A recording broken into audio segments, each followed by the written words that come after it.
Kin wallahi tallahi ki gane sai rijiya da ni. Dare da hana safiya da yamma bazara hakora ni. Na rasa duk wani karfi da karsa shi to duba ni.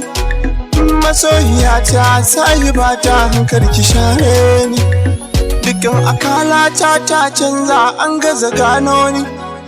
Ki mun yi so na shigo don kar ya zamanto na yi rauni.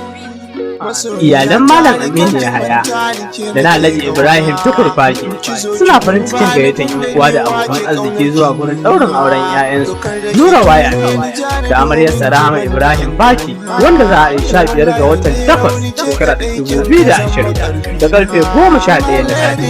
Za a ɗaura auren ne a gida mai namba 23 bayan Albarka Sinima Tudun Wada Zaria.